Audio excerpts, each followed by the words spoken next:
dia, que a gente tem estudos de estruturas e processos simbólicos, e todos os componentes da mesa dizem que não gostaram do título da mesa. Não sei se eu faço isso, se eu não faço isso, não sei se eu discuto sobre isso, talvez mostre a dificuldade da gente definir os temas dentro de uma antropologia que se diz muito múltiplo, né? Então, lamentavelmente, a gente tem duas ausências, e ausências muito notáveis, né? Que é de Carlos Sandrone, que tem outra agenda nessa hora, que vem fazendo trabalhos nessa área, que teria sido uma presença como debatedor e apresentador, porque essas funções são variadas nesse seminário. E a Aparecida Cida Nogueira também informou ontem que ela não está em condições de apresentar, e Daniele está aqui, né, lutando para não ter condições de apresentar, porque ela amanheceu um pouco fraca, ela disse, né? E disse, se eu passar mal, por favor, né? Não me leve.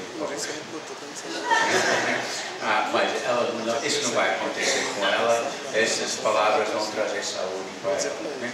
E Julie está aqui, então a gente tem uma mesa com duas falas e bastante diálogo logo no início. E depois, no restante da manhã, a gente tem a mesa sobre religiões. E com a tolerância no fim da mesa para debater tempo adentro, depois fazer aquele almoço, não tanto tempo quanto estava colocado, para voltar para 2 horas, e à tarde a gente tem a mesa sobre a pose de saúde e as relações de gênero. Então é novamente uma agenda cheia, bastante debate, bastante discussão. Lembro a todos os presentes, tanto os professores quanto alunos, né, que novamente o CISO está aberto. Eu acho que se a gente aprendeu alguma coisa ontem, talvez uma coisa que às vezes a gente já sabia, que se a gente não faz a socialização, a sociabilidade dentro do nosso campo, os nossos trabalhos ficam desconhecidos e a gente desconhece o trabalho dos outros. Então, participar no CISO, que vai ser em Teresina em setembro, é uma coisa interessante. Eu não estou com informações firmes, talvez alguém na plateia está. Eu falei ontem que terminava hoje a inscrição, alguém me falou, Scott, vai até o dia 16. Eu não sei, não confio que vai até o dia 16. Pense em, pelo menos, olhar hoje para ver se você tem tempo até o dia 16 para fazer isso. Outra coisa que eu não sei se a gente pode dar mais detalhes agora ou não, é que o PPGA está organizando um evento que é o centenário de Durkheim, as vidas elementares, né? Formas elementares da vida religiosa. E não sei se uma pessoa que é da comissão mobilizadora deste evento está aqui agora, está preparando tudo para falar bem interessante daqui a pouco, né? Mas eu vou pedir que eles deem um informe mais para frente sobre esse evento que deve ocorrer. Eu não sei as datas exatas, ainda estão em definição, mas é próximo à Páscoa, então não é distante, né? Dito isso, eu digo para quem está aqui com o seminário e que a gente está muito interessado em ouvir que as redes todas têm a apresentar. Obrigado. Sim, mais uma coisa, certificados para os que se inscreveram devem sair começando no início de amanhã. Tá?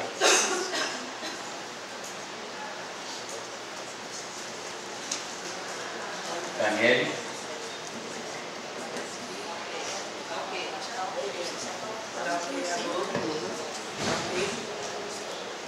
Então, bom dia a todos.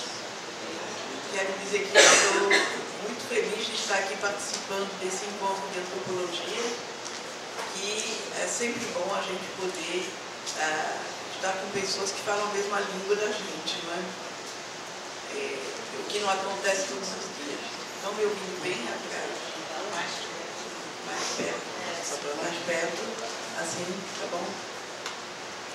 Pronto, então nossa mesa não é, deveria ser composta de 4 pessoas, estamos aqui em 2, e eu quero logo fazer uma reflexão a respeito, que me parece que hoje em dia, não é, todos nós estamos doentes, coisa terrível. Eu queria saber na sala quantas pessoas não tomam remédio.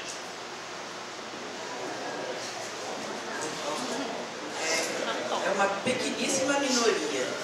Estamos todos nós, não é, doentes. Isso é uma reflexão a se fazer. Mas então, estaremos aqui, Julie e eu. Eu vou deixar a Julie se apresentar quando for chamado, certo? E eu vou dar início pelo motivo seguinte, é que a mesa, tendo por título Estudos de Estruturas e Processos Simbólicos, eu pensei em fazer mais uma apresentação genérica, né, do que seria a questão, e Julie, então, entra com um trabalho mais específico. Eu estou vendo que, felizmente, ela tem um texto, não é, que vai ocupar tempo, e eu vou falar a partir do PowerPoint que está aqui colocado. Antes de começar, quero falar sobre a questão do título mesmo, que o professor Scott levantou agora, porque quando se fala em estudo de estruturas e de processos simbólicos, a impressão que a gente tem é que voltamos para os velhos paradigmas. O simbolismo que a gente aborda aqui, há muitos anos, né, dentro da pós-graduação em antropologia, quantos anos? 30 e alguns, né? Então, passa pelo que a gente chama de novos paradigmas, eu vou falar um pouco deles, e nesse caso a estrutura é algo completamente diferente, não é do estruturalismo proposto pelo Lévi-Strauss. Então, eu quero dizer isso de antemão, de estudo de estruturas, mas que estruturas vai ser uma das questões colocadas, e os processos simbólicos, a linha de pesquisa que a gente utiliza, seriam, na verdade, as estruturas do imaginário, aquelas estruturas que não são exatamente estruturas, como eu vou dizer. Então, a gente vai ver um pouco esse trajeto, depois eu vou ler ainda algumas coisinhas aqui. Então, os desafios da antropologia contemporânea, que vão levar à elaboração e utilização dos novos paradigmas, o desafio é esse, não é? Porque a gente sabe que o estruturalismo, por exemplo, ele não pega, não trata a dinâmica social. Ora, nós estamos num momento em que essa dinâmica é absurda, não é? As coisas mudam com uma rapidez incrível. A tecnologia está aí, trazendo novos meios de comunicação o tempo todo, ampliando o campo de comunicações. Então, precisamos de instrumentos, não é, que dê conta dessa dinâmica. Então, o estruturalismo, sem dúvida, não é. Aliás, é uma crítica clássica que se faz ao estruturalismo, é que ele deixa de lado a dinâmica social. A gente não pega, não há um método que permita voltar.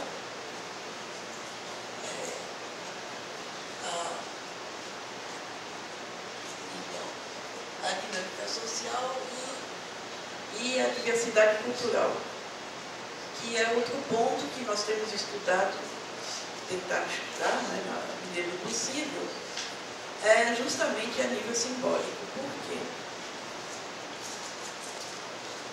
A quantidade de misturas culturais que existem hoje é incrível, né? Antes se falava da questão da população rural migrar para a população urbana e por aí se desestruturar em termos de compreensão, de organização familiar, social, etc. Hoje em dia a coisa se complicou muito mais, não é? Porque temos não só o rural e o urbano misturado, mas temos misturadas culturas diferentes, não é? Os migrantes todos, em todos os países, e temos misturadas as classes sociais, enfim. E isso tudo nessa dinâmica que é extremamente acelerada. Então, como dar conta? Como perceber o que é que está acontecendo na sociedade. E a nossa ideia, durante esses anos todos, foi tentar perceber o que ocorre a nível simbólico. E como, não é? Então, qual vai ser o material a ser analisado, etc.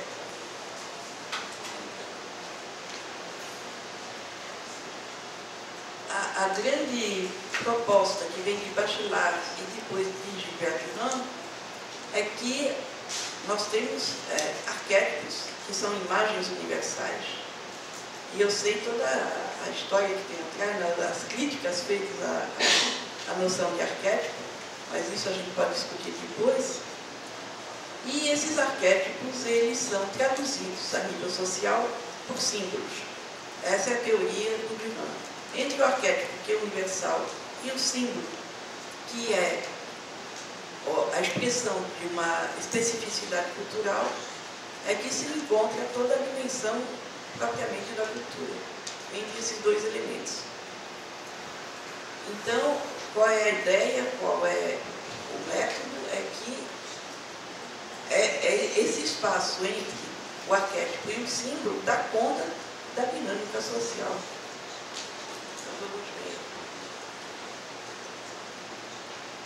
Essa é a proposta de antropologia, não é? Que o Gilbert Durand coloca, que é, eu acho, uma perspectiva generosa da antropologia, não é? Que é de perceber a antropologia como conhecimento de si e do outro simultaneamente. Quer dizer, não existe um pesquisador que vai estudar o outro, que é, coitadinho, sempre meio inferior, né? Aquele outro que não sabe de nada enquanto o pesquisador sabe. Essa perspectiva, evidentemente, não é criticada só pelo Durand, mas atualmente a antropologia vem discutindo esse assunto bastante. Mas, então, essa proposta do Durand, eu acredito que seja bem formulada, da gente ter essa generosidade de criar ciência juntos.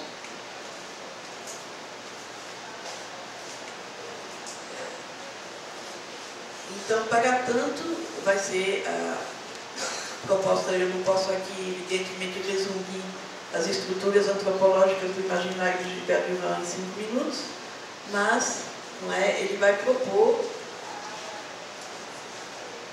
uma revisão da ciência clássica, ele vai fazer uma crítica contundente à proposta positivista de ciência, que não pensem que foi ultrapassada, mas ela continua bem ativa nas nossas universidades. A teoria evolucionista, que tem há 60 anos que é criticada, mas dentro da cabeça das pessoas continua existindo, não só dos acadêmicos, mas a população em geral, né? Considerando que uma cultura pode ser inferior ou superior à outra, e que uma pessoa pode ser superior ou inferior à outra. Isso é o próprio da teoria evolucionista, né? Quando a gente diz, não, mas aqueles são atrasados. Eles são atrasados em quê? Não é? Então, isso é uma atitude que a gente vê todos os dias em relação às religiões, mas vai ser discutida na mesa seguinte.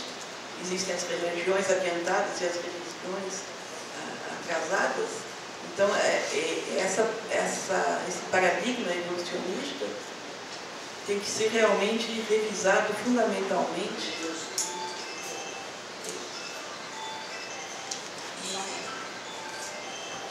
E o funcionalismo, que também não é o que vai ser dito aqui, a função de qualquer manifestação social pode ser muito importante, mas não é suficiente. Aí o Durand, claro, não vai jogar essas teorias no lixo, mas ele vai propor uma amplificação do conhecimento obtido pelos meios clássicos, uma ampliação através do estudo do mito.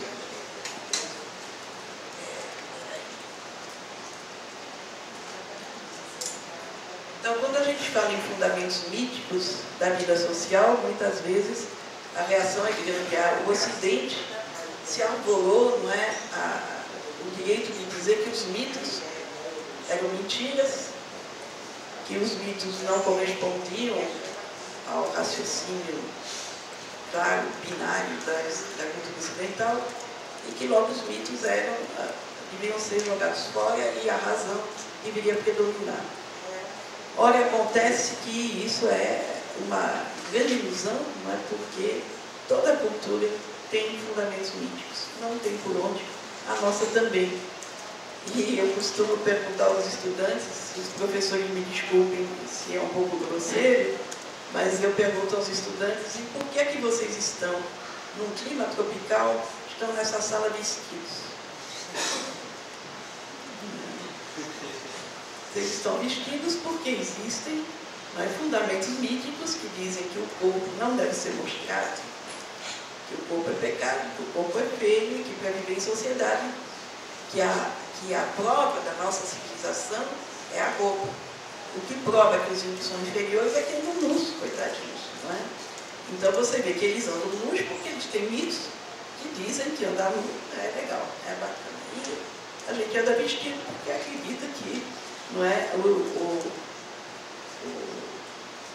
a essência da civilização se mostra nas roupas. Então vocês veem que a cada minuto da nossa existência, da vida cotidiana, nós estamos apoiados nos mitos que nos conduzem. E isso não é ruim nem feio, isso é o que ocorre, né? Não tem julgamento de valor a se fazer a respeito. Quando o Ocidente diz que mito era inferior, ela usou um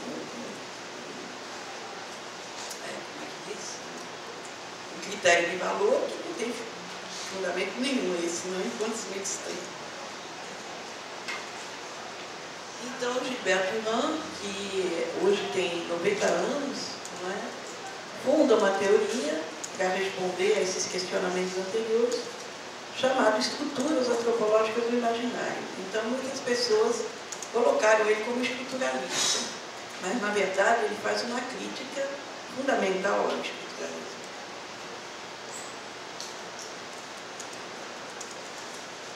Claro que ele vai utilizar o Lévi-Strauss, ele vai reconhecer todo o aporte que o Lévi-Strauss trouxe à antropologia.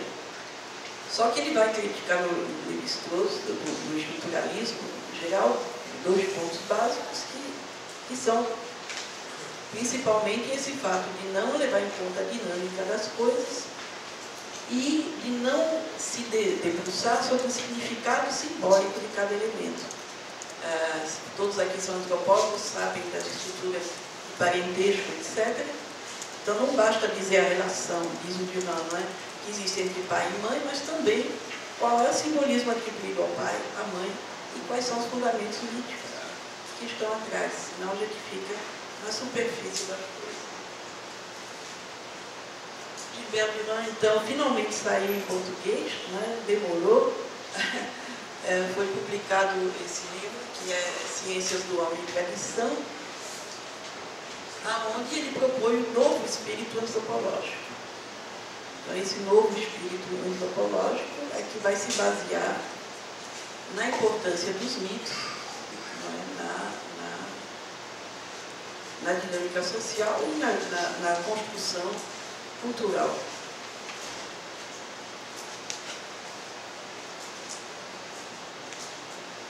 Para tanto, o Durand recorre e diz que é necessário recorrer em termos de metodologia a uma fenomenologia poética. Aí, nas minhas aulas também, a coisa é complicada porque, quando eu explico do que se trata, os estudantes dizem, mas é muito difícil. E não é? Fazer uma fenomenologia poética significa se colocar diante daquilo que a gente quer conhecer, diante do outro, se colocar, usando a expressão popular, de peito aberto.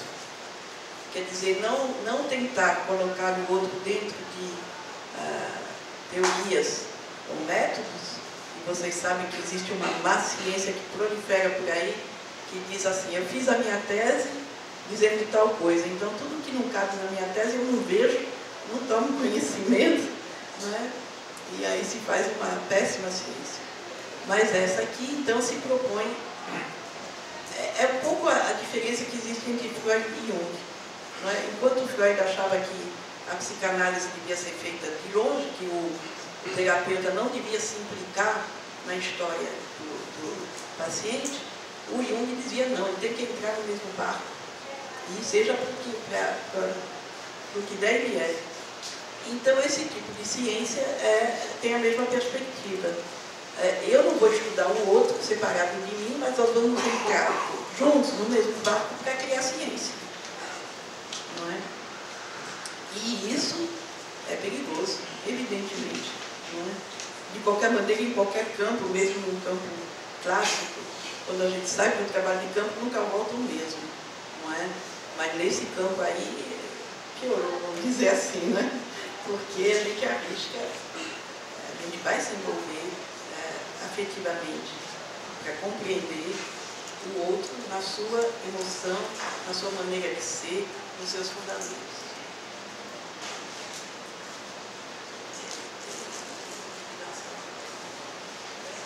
Eu vou ter que interromper 2 minutinhos, aí a gente pode ir falando alguma coisa e eu já volto com o restante. Certo?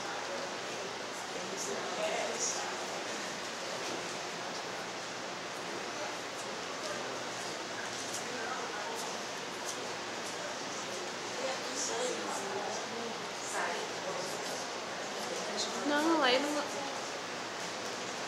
Nem a porta não. Mas tem uma chave ali. Hã? Ela tem uma chave que abre e não sai de lá. É?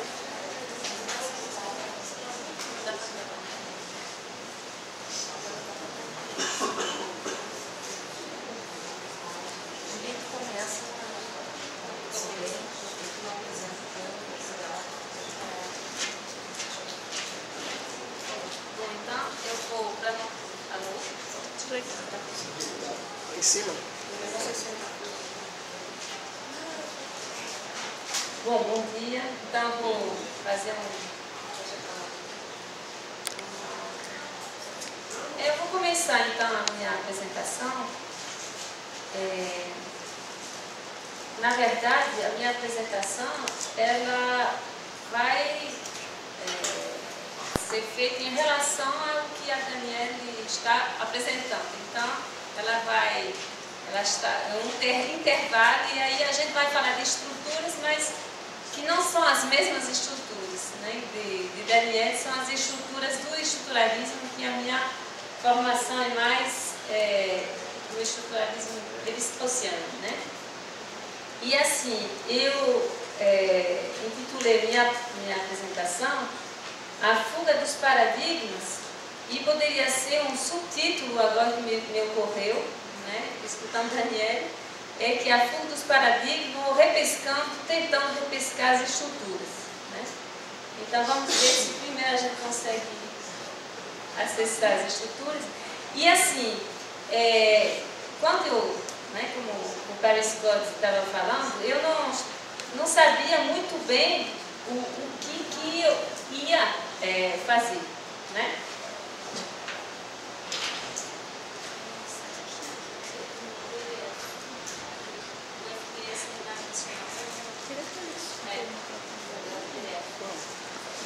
E aí estava pensando, e de maneira estranha, na verdade, Daniele, a gente tem uma história, porque a primeira vez que eu vim no Recife, eu encontrei com Daniele e ela vinha a convite da Daniele, né? E na verdade, na época, em 1990, a Daniele era coordenadora do Núcleo de Imaginário na Joaquim de Nabuco, e eu era estudante, tinha acabado de fazer meu mestrado e não conhecia o Brasil, né? Então, Daniele voltou. Estava falando de você mesmo. E lembrando que em 1990 eu vim por sua causa aqui no Brasil. Né? Você me convidou, você não se lembra, mas você me convidou em 1990 no núcleo do que era o Centro de Pesquisa sobre Imaginação. Pois é, só que você estava indo, era Collor, e você escolheu a universidade e saiu da fundação. Então eu fiquei na fundação sem saber o que fazer, né? Mas aí por isso eu escolhi outro caminho e depois os nossos caminhos vão se reencontrar alguns anos depois. Mas então continua. Eu recomeço depois. Que legal, Julia, essa história da nossa história, né? Eu não lembrava mais desse detalhe, que ótimo. Pronto, e aí voltamos então. E agora a tecnologia deu problema. Sim, que não acaba os dois e salvo. Você não tinha passado por. O salvo ele desconfigura, entendeu? Ai, desconfigura. Gente. Mas é rápido. Desculpem aí, viu, gente?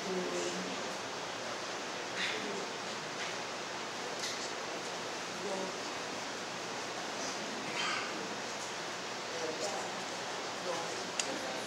Então, nesse livro L'Art Tigré, que infelizmente não foi traduzido, não é?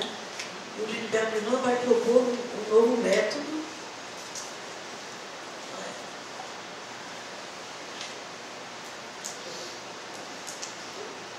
Que vai propor, na verdade, um método, o conjunto dos métodos que ele propõe se chama uma mitodologia, e é então uma proposta de se acrescentar aos outros tipos de análise uma análise dos mitos subjacentes àquela cultura. Aqui no Brasil, principalmente no Nordeste, é uma maravilha, porque nós temos vários instrumentos, não é? Que não vai dar tempo, obviamente, para mostrar aqui, vários instrumentos para captar, não é, a expressão individual das pessoas a nível simbólico, a nível imaginário, e fora isso tem toda a expressão artística e também no campo das religiões, não é? Temos imagens à vontade. Então, a metodologia que o Gilberto Junot propõe é a análise desses dados todos. Tanto pode ser as obras de arte, podem ser os relatos feitos nas entrevistas, no caso da antropologia, não é? Todo o material pode ser analisado com a atenção virada para o conteúdo mítico. Então, isso é uma prática, não é? Bem delimitada pelo Junot, como é que a gente faz, começa assim, depois assim, depois assim. A gente faz uma mitocrítica e por essa mitocrítica a gente descobre quais são os mitos em andamento dentro de uma sociedade. E aqui no Nordeste é uma maravilha, porque vocês vão encontrar os mitos de origem cristã, vão encontrar os mitos afro-brasileiros, ou africanos, de vez, e vão encontrar mitos orientais, e vão encontrar mitos indígenas, e por aí vai. E como é que esses mitos se articulam? Então é um prazer, assim, para o antropólogo muito grande, porque a gente vai ver quais são os arquétipos, não é, que estão por trás desses mitos. Por exemplo, o arquétipo da grande mãe. Então, quem é a grande mãe do Recife? Então, a gente vai encontrar várias formas de Nossa Senhora, e vai encontrar Iemanjá, e vai encontrar Ceci, vai encontrar Jaci, e por aí vai. Então, a gente não só tem como ver a frequência desses mitos dentro da sociedade, nesse momento em que ela é vivida, mas como as pessoas fazem para articular esses diversos conhecimentos míticos que a cultura me oferece, que o meio ambiente me oferece. Não é?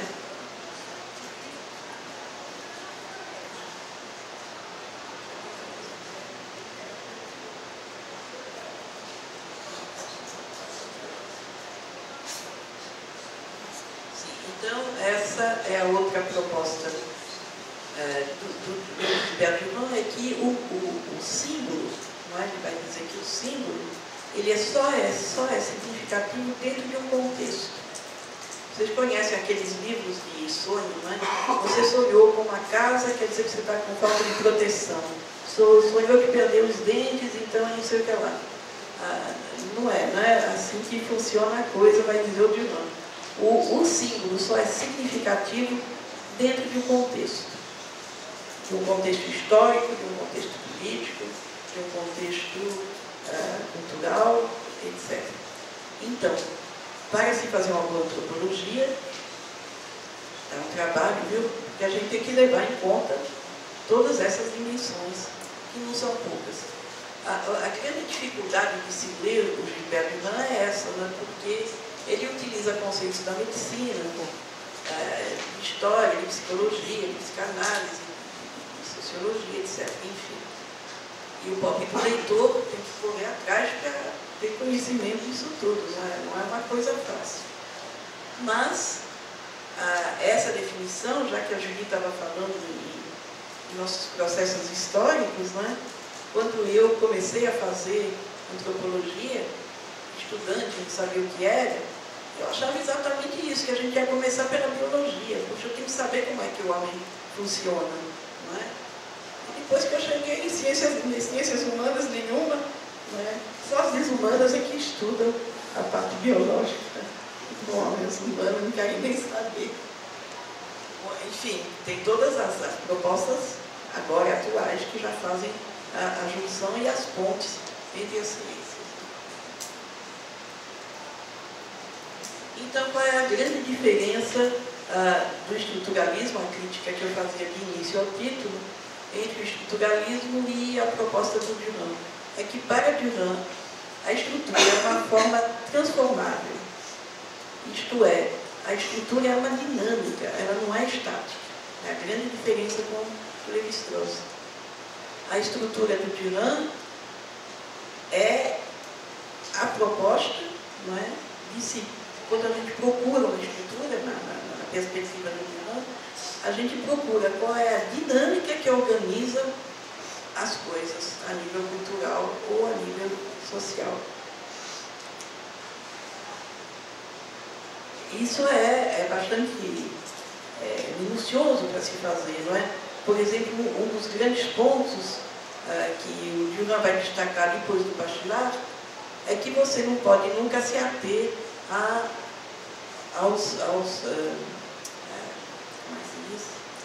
aos sujeitos, não é, ativos. Você tem que levar em conta sempre a adjetivação, que é a coisa mais importante. Traduzindo isso, se eu vejo que um dos elementos que muito aparece dentro dos textos é a água ligada a Iemanjá, ao Xum, ao Oxalá, aos santos católicos, enfim, aparece muita água. Eu tenho que ver qual a adjetivação dessa água. Porque uma água estagnada, uma água podre, leva o imaginário para um lugar totalmente diverso do que uma água cristalina. Mas, se vocês escutam água cristalina, o imaginário de vocês vai para um canto. Se vocês escutam água estagnada, o imaginário vai para outro canto completamente diferente. E essa é a dinâmica, não é, que está presente dentro da sociedade, dentro das coisas vividas. Então, eu, como antropóloga, tenho que ser muito atenta para ver qual é essa estrutura que está ali subjacente, qual é a dinâmica que está ali subjacente, a partir dessas adjetivações. Eu tenho que tomar.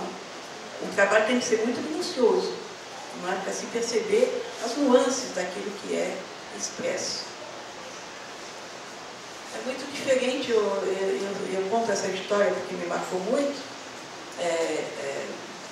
de uma ONG que estava fazendo uma pesquisa sobre a situação das mulheres na sociedade e tal, e colocou 77 questões, com várias questões, uma recortando a outra.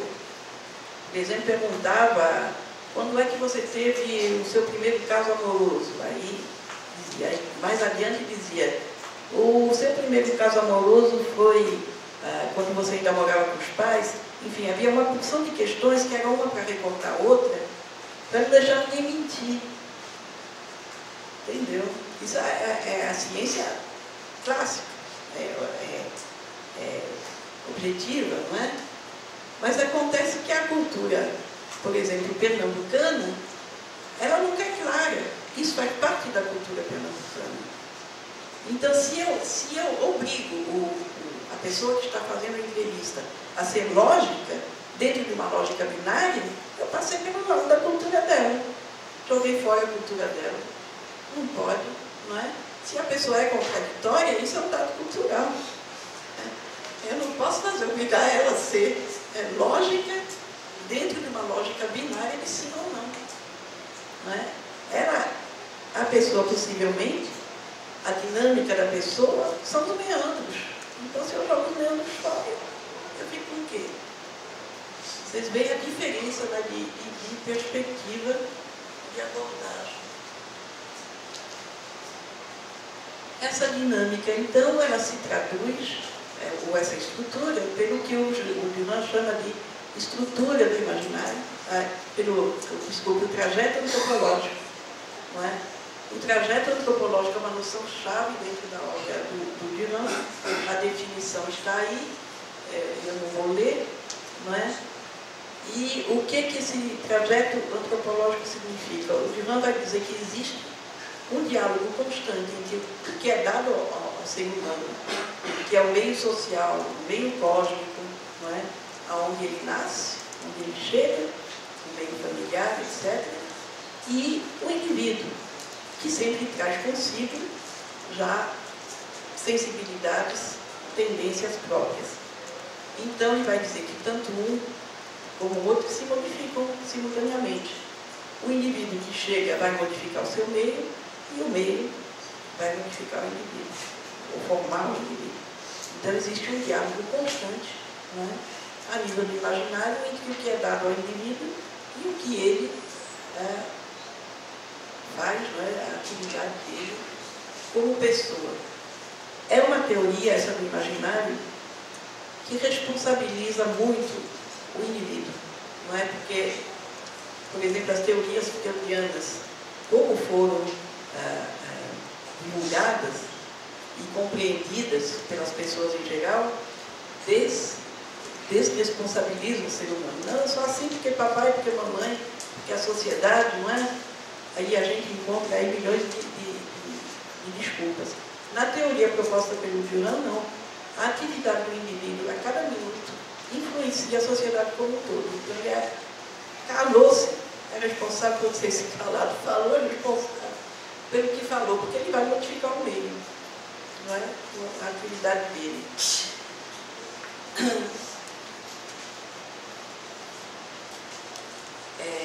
Antes das publicações recentes, eu ainda queria dizer o seguinte, esse trajeto antropológico, o Durand coloca dois polos. Se a gente for representar o eixo, tem dois polos, que é o polo heróico, que são as sociedades que resolvem os seus conflitos pela espada, né, que resolvem seus conflitos através da briga, né, e que percebem o mundo, então, como opostos. E o outro, que é o polo que ele chama místico, mas não no significado religioso, que é a construção de uma harmonia. Então, há sociedades, não é, caracterizadas como heróicas, outras como místicas. Só que elas nunca são puramente heróicas ou puramente místicas. Os dois polos estão presentes. Esses dois polos é que criam o trajeto antropológico. E cada polo faz pressão, não é, para ser predominante, vamos dizer. Então, numa cultura heróica, se eu não tiver um polo místico, tentando harmonizar as coisas e fazendo força do outro lado, chega-se a todas as aberrações que são as ditaduras, que são os regimes totalitários. Não é? Bom, depois do debate, vocês não tiverem entendido, perguntam. Eu não sei se vai dar para ler, não é? Dá para ler? Não, né? Então, eu só fiz um pequeno levantamento das publicações mais recentes, porque muitas vezes eu tenho encontrado aqui mesmo na academia pessoas dizendo: essa história do imaginário, o simbolismo já foi ultrapassado, isso é do passado, mas não é, do futuro mesmo, vocês podem ter certeza. Então, eu fiz um levantamento de algumas publicações recentes que têm a ver com antropologia, porque muita gente trabalha com essa teoria antropológica, né, que nós escrevemos as estruturas antropológicas do imaginário, trabalha com esse instrumento antropológico e nas mais diversas ciências. Em literatura, muita gente trabalha. Em educação, tem grupos muito grandes em vários países que trabalham com educação nessa perspectiva do imaginário. Então, eu fiz esse levantamento, né, de alguns livros mais recentes, que eu não vou ficar lendo porque vai ficar chato e tarde, mas vocês, depois, se quiserem, podem pegar aqui comigo. É só para vocês terem ideia que existem muitas publicações e a nível internacional que se debruçam sobre a questão do mito e sobre a questão da estrutura, mas dessa estrutura dinâmica e não mais da estrutura mesmo. Esses são os grupos de estudos sobre o imaginário, são os grupos de estudos que utilizam essa teoria em seus trabalhos. Como vocês veem, são muitos. A nível nacional, aqui no Brasil, existem no mínimo 35 grupos de estudos que utilizam essa teoria do imaginário, essa abordagem do simbolismo, não é? E a nível internacional, não sei quantos são, eu fui convidada agora para participar no Canadá de um encontro em torno da obra de Gilbert Durand na América do Norte. Surpresa para mim, porque eu sempre achei que justamente na América do Norte é onde menos teria receptividade esse tipo de teoria. Mas então vamos ver, né? Isso vai ser em junho, qual é a receptividade do Gilbert Durand. Em todo caso, se der ao trabalho de fazer esse congresso, é porque interesse tem, não é? Em todos os outros países, na Romênia, na Grécia, enfim, quase todos os países têm grupos de estudos sobre o imaginário.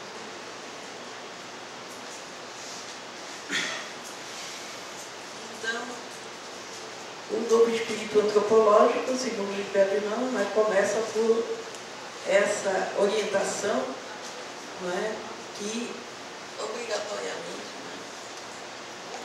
para um bom estudo, um estudo aprofundado de antropologia, deve-se começar pela mitologia. Os mitos é que vão orientar o resto das imagens e as ações. Então, se a gente não passar por aí, diz ele, a gente arrisca ficar na superfície das coisas.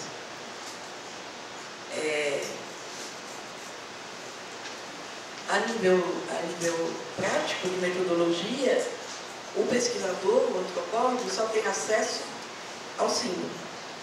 Como eu dizia, ou dentro da arte, ou dentro dos relatos, dentro da literatura, etc.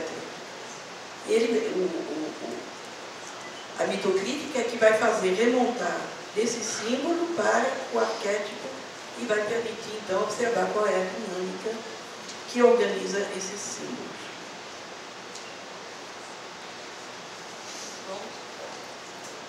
Pronto. Então, é isso que eu tinha a dizer. Eu espero que a gente possa debater bastante, né?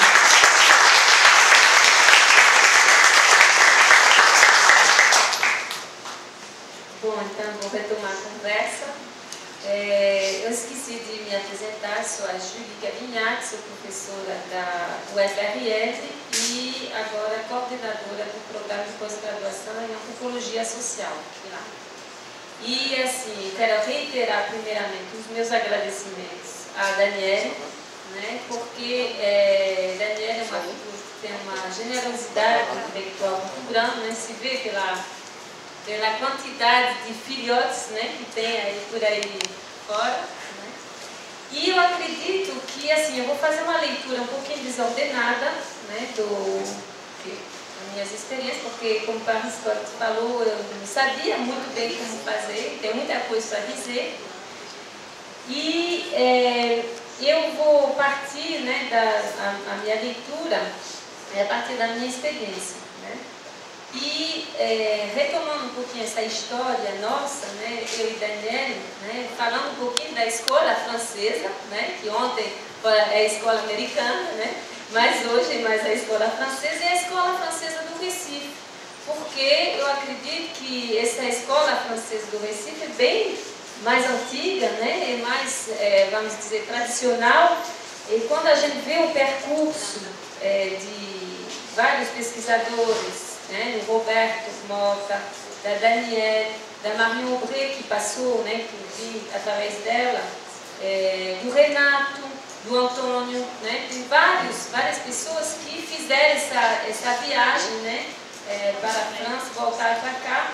E, na verdade, a gente tem que entender também eu acho que esse contexto dos paradigmas, das estruturas, né, que não são as mesmas estruturas que eu vou falar, mas é que eu acredito que é um reflexo da história das relações franco-brasileiras, né?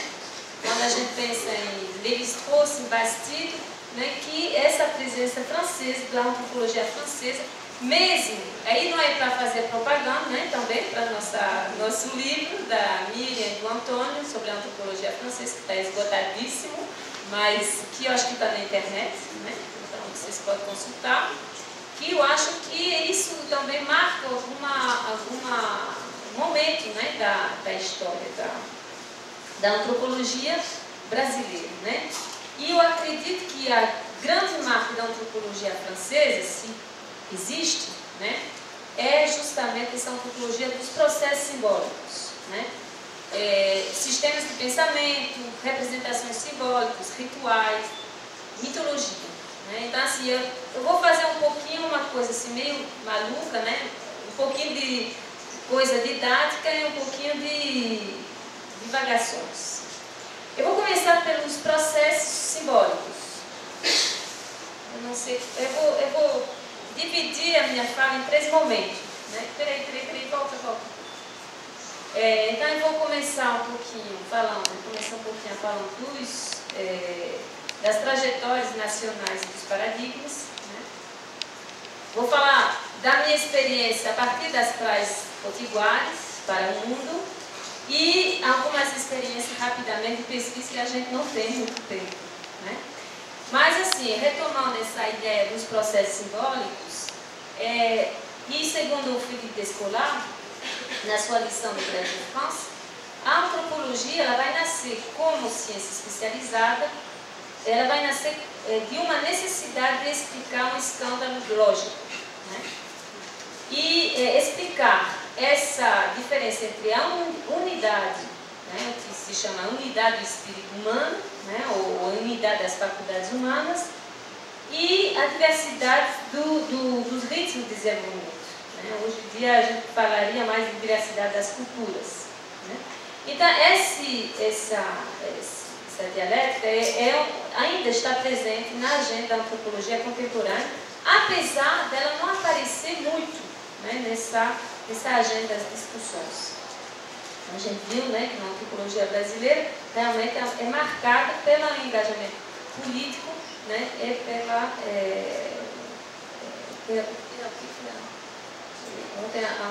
o engajamento e a guia que ela falou, tem outra coisa.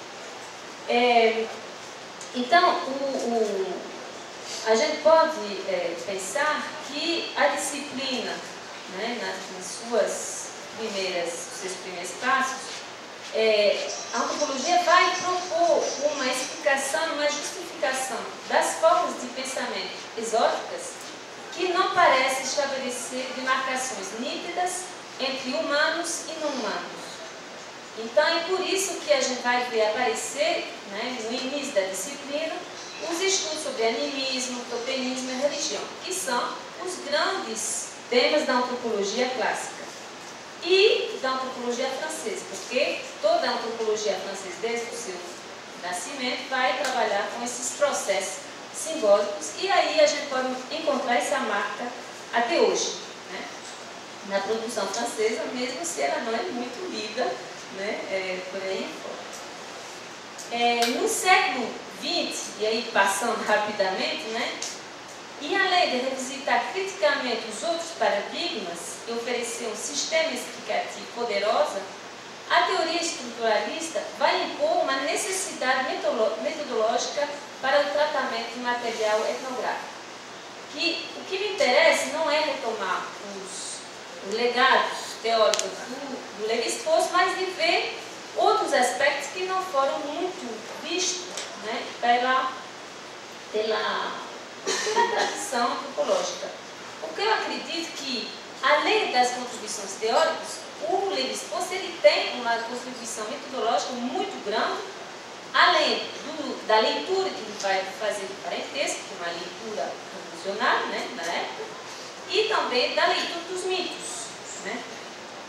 Então, essa necessidade metodológica da interpretação dos dados etnográficos, ela vai ser, vamos dizer, uma pequena revolução depois da Revolução do Malinowski. E, além disso, o Lévi-Strauss vai questionar a importância dada às estruturas sociais, que justamente esse pensamento estruturalista ele vai nascer no contexto do pensamento funcionalista, né? Apesar de reconhecer a importância das estruturas sociais, né, da questão né, material, das bases materiais, né, ele vai incluir uma dimensão inconsciente na interpretação dos dados e vai propor, se assim a gente pode dizer, uma teoria geral sobre a cultura, ou como se diz hoje, sobre as lógicas culturais. Porque aí a gente não fala mais em cultura, a gente fala mais de lógicas culturais, que é mais bacana. O surgimento de um discurso antropológico contemporâneo que integra a perspectiva histórica e a dinamicidade, como a Daniela frisou, é uma marca do pós-estruturalismo. Não é o pós-modernismo que eu estou me referindo, mas é a crítica mesmo do estruturalismo. Uma crítica construtiva que vai no sentido, né, da perspectiva estruturalista. Então, eu vou apresentar rapidamente aqui as minhas, não pode deixar, né, que eu coloquei, essas representações simbólicas do pós-estruturalismo à la francesa. Né? Então, o que me interessa aqui é mais analisar a questão da narrativa e da memória, né, nesses processos simbólicos, que na verdade me sinto mais à vontade para analisar.